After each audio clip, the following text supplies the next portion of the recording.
Hello everyone, welcome to Monday Market Must Knows. We're going to talk about the three things that are really going to impact your trading week. And as always, it's three things, but there's subsets, so it's like 23 things.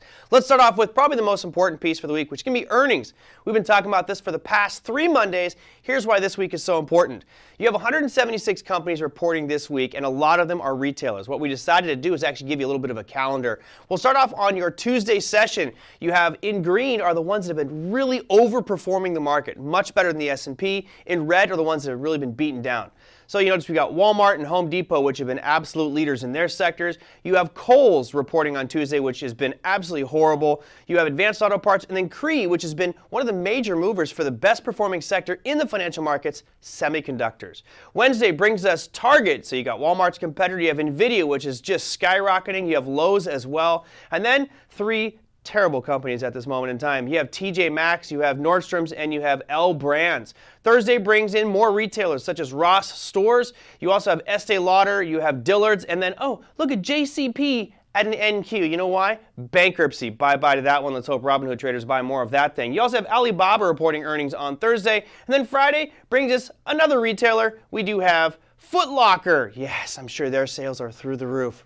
I'm being sarcastic. That's your earnings calendar for next week. Next up, we're looking at economic data. That's right, we're going to check out manufacturing numbers. And we normally don't talk about manufacturing, but it's important this week because you have 3 different manufacturing pieces of information being reported. The first one comes out on Monday, and that's called the Empire State Manufacturing Index. Really what it's looking at is manufacturing sentiment in the New York Empire State area.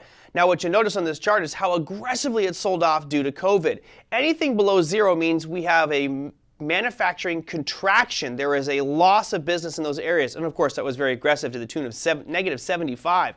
But recently, we've had a spike back up. You see that most recent number is at 17.2, and we'll see if that trend continues to show some optimism in the manufacturing area in the New York State area.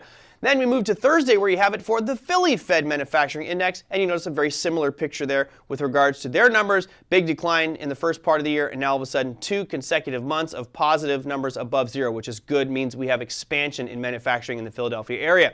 And then finally, on Friday, we have another manufacturing piece of data coming out, and that is the Flash Manufacturing PMI number. Again, that's just a relative sentiment of manufacturers out there. It also is above that 50 line. This chart is a little bit different because it uses 50 as its 0 line. So anything above 50 means we have expansion. Anything below 50 is contraction, and you notice that it's up. So right now, it looks pretty good from the manufacturing front. We'll see if that trend continues. Of course, any moves up in these numbers could mean more upside movement for the equity markets.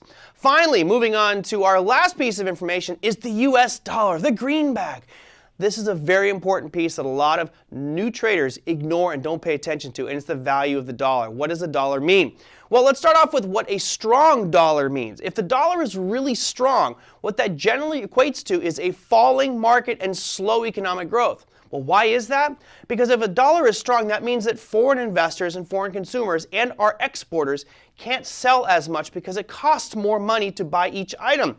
So if our dollar continues to rise, let's say it goes from 1 to 2, well, all of a sudden that means that foreigners can buy half as much goods and services. It's also bad for commodities.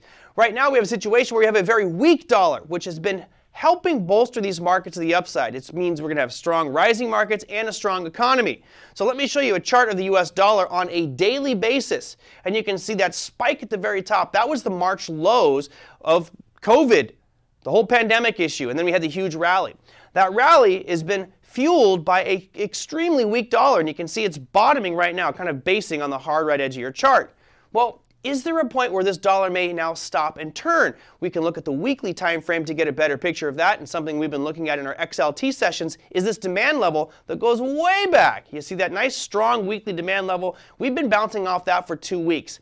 If that demand level holds, it means this dollar does have a good probability of moving to the upside. If it does, what does a strong dollar mean? It means it's going to be weaker for our markets. And since we've conveniently hit all-time highs in the equity markets, this could be the piece that starts to turn our markets to the south side.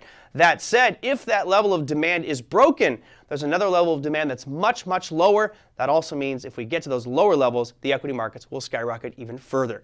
That's it for your Monday Market Must Knows. Hope you guys have a fantastic trading week. We'll see you next time.